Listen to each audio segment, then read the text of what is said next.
This is the Ballroom State of Mind podcast, episode 108, Embarrassment.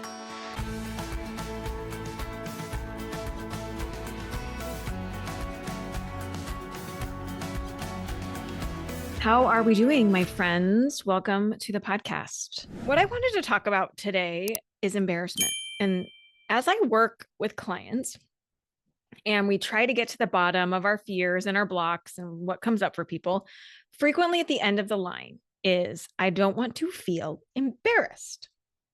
And actually, it's almost always some form of, I don't want to feel X. I don't want to feel embarrassed. I don't want to feel ashamed. Whatever. I don't want to feel disappointed. I don't want to feel like a failure. Many of us humans actually are pretty separated from our emotional experience. It's like we draw a line at our neck and we're okay with what's happening in our head. You know, we're very heady, we're very cognitive, we like to use our brains, and we like to understand things using our intellect and our critical thinking. And even our emotions sometimes, when we aren't totally resisting them and pretending they're not there, we tend to intellectualize them rather than just let them be and experience them just by feeling them. We sort of think through what we're feeling and we try to create a story to explain it. And that's not bad, of course, but it's just how we've evolved to cope with our human experience. But we don't often feel comfortable with our emotions, especially negative ones or intense ones. We're very afraid of them. We do a lot of gymnastics to try to avoid feeling certain things.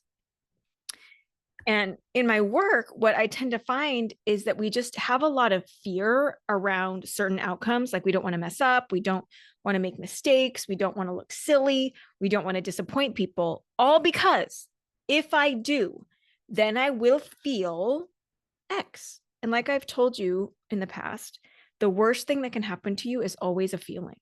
At the end of the line, it's always what you're going to feel because of that outcome. Might be embarrassed, it might be I'm inadequate, it might be guilty, it might be shame. But we are all, in most cases, a little bit afraid of our own feelings. Now, feelings are temporary, and sometimes I think it's helpful to think about your feelings like the flu. Like they never last forever.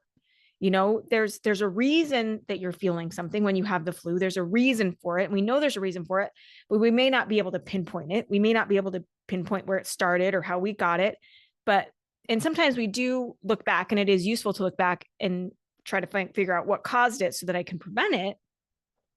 But a lot of times we also know that looking back and trying to figure out what happened and how I got the flu sometimes isn't that useful because, well, here we are anyway. We can't go back and change the past. And so now we just have the flu. And so we just deal with having the flu. And the solution to the flu is just extra self-care. It's allowing it. It makes it worse when we're like, oh, I don't want this. I shouldn't feel this. And we kind of fight and resist having the flu when we already have it.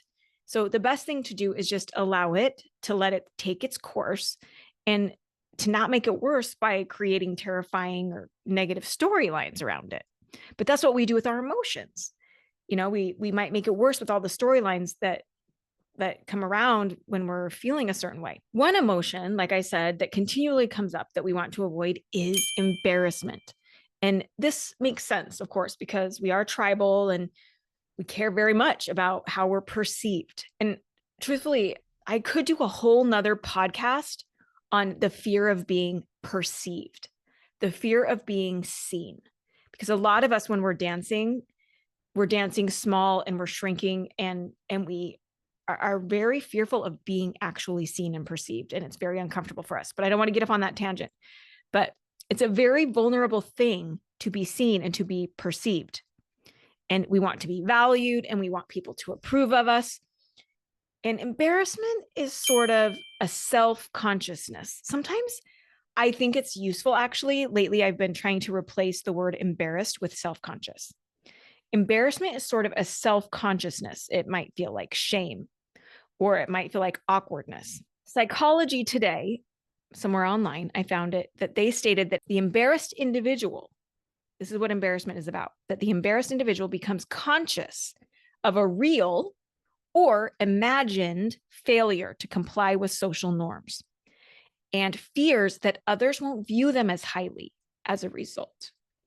And this is, I think, sort of the bottom of it, right?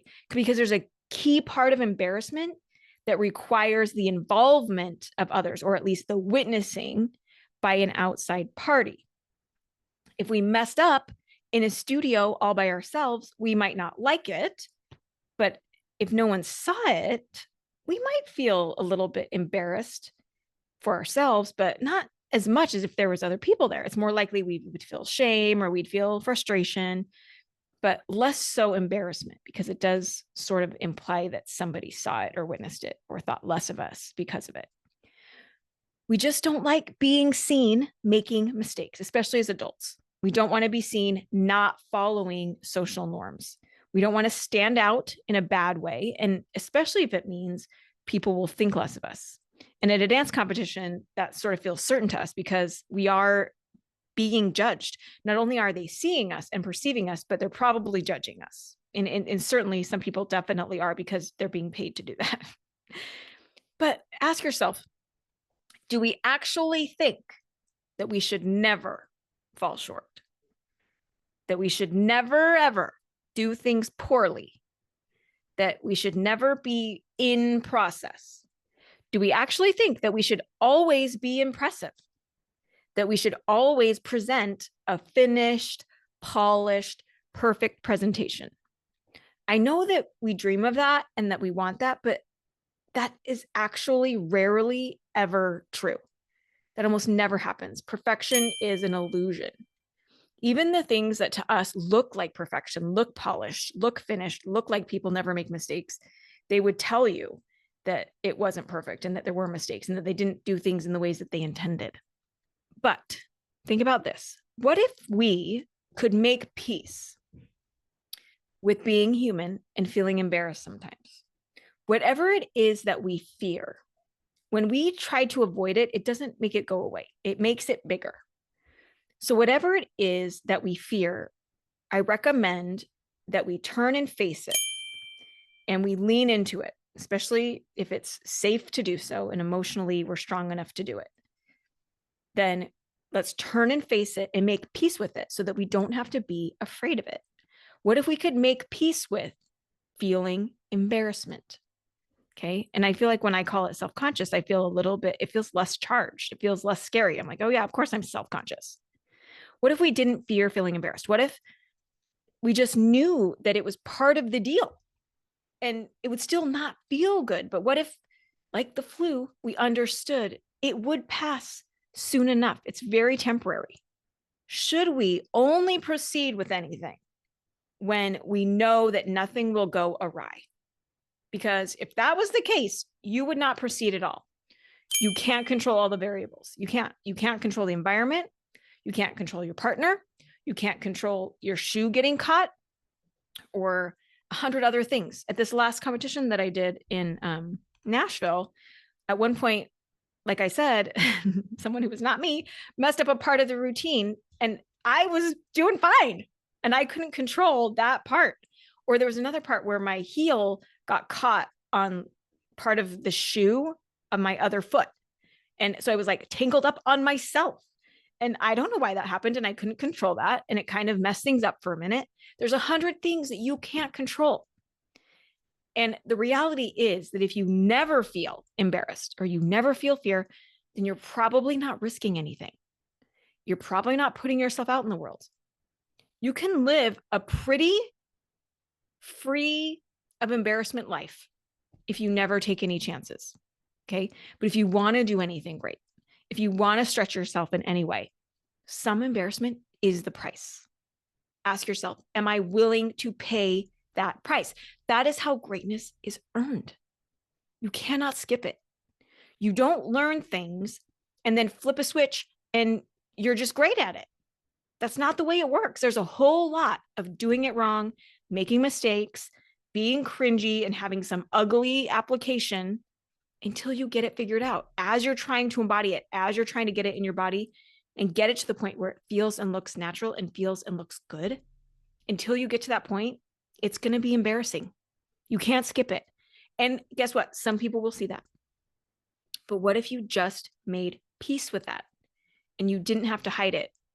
Recently, when I was watching the Olympics, I was noticing all of the imperfections. I was noticing when people were making mistakes and not doing well and getting injured and, coming off of vaults and bouncing in their landings and all that. Like I was looking for those moments of like the things that they didn't want, the things they didn't expect. And I was showing myself on purpose because I was showing my brain, look, the best athletes in the world who prepare for years for this like one moment on this stage still make mistakes. They still have moments that we could consider cringy, that we could consider embarrassing, but they know that's what is the price of greatness. Simone Biles, the greatest gymnast in the world, she is doing things that are so difficult and so challenging that like her dismounts are a little bit messy, but everybody's like, oh my gosh, well, of course they're messy because she's risking a lot. And we kind of understand that. Of course, there's a lot of armchair critics who have a lot to say about it. But those of us who have put ourselves out there and tried to do anything like that understand that that's part of it. And what if you could make peace with it? Make peace with it. People are going to see you be a little bit embarrassing, and you might feel some embarrassment or self-consciousness from now and then, and that you can make peace with it and you didn't have to hide from it. I do want to add that embarrassment is, in a way, somewhat optional because you can choose to let it go if you want. We will have a moment of embarrassment that can certainly come from that like primal, tribal, like just self-conscious awareness of like, oh, I'm being perceived and people are seeing me in this moment. But it does get much bigger and it's much more of a problem when you think thoughts like I did that wrong and I shouldn't have, or I messed that up and I shouldn't have, or I'm just not good enough, or I don't belong here, or I did something that I shouldn't have. And all of these things happen in front of other people and they're all going to judge me and think I'm terrible. Like we create more embarrassment with the thoughts that we think about it. Like we could do things and make mistakes and not be embarrassed. Like that is possible. That is a thing, right? Listen to me. One of the most freeing things that you can do for yourself, not just in your dancing, but in your life, is to let people be wrong about you. Let them misunderstand you. And you might think, well, I can't just let people walk around having the wrong ideas about me. I can't let these judges or these important people think that I'm a bad dancer or that I messed up and I was unprepared. I can't like let them think that I'm bad at this or that, or that I wasn't prepared. Yes, you can. You can let them think whatever they're going to think. And when you don't have to try to run around and manage how everyone views you, then you actually have energy that you can apply to things that actually matter to you. Put your head down and get to work on your craft and be embarrassed 1,000 times. And maybe one day they're going to figure it out on their own, or they'll be proven wrong, or someone will set them straight or not. But it won't really matter because you know who you are. You know what you're accomplishing. And your approval of you matters more than other people approving of you. There's going to be a lot of people along the way who support you and cheerlead you and are on the inside and know what you're doing. And they're not going to think less of you because you make mistakes. Because anybody who's trying to do what you are trying to do knows that's part of the deal and they're not looking down on you for it. You know that feeling embarrassed from time to time means you're actually risking something. You're actually trying. And the quicker that you make peace with some embarrassment, and then the more times you can actually find yourself feeling embarrassed, then chances are you're going to find yourself making bigger and bigger strides than ever. My friends, you can handle a little bit of embarrassment. So when your brain is like, I don't know, I just don't want to be embarrassed. As if you can't feel and tolerate some embarrassment. Yes, you can. And remember, it's largely optional. Okay. Like it'll pass like the flu and you can totally handle it. Give yourself some credit. Okay.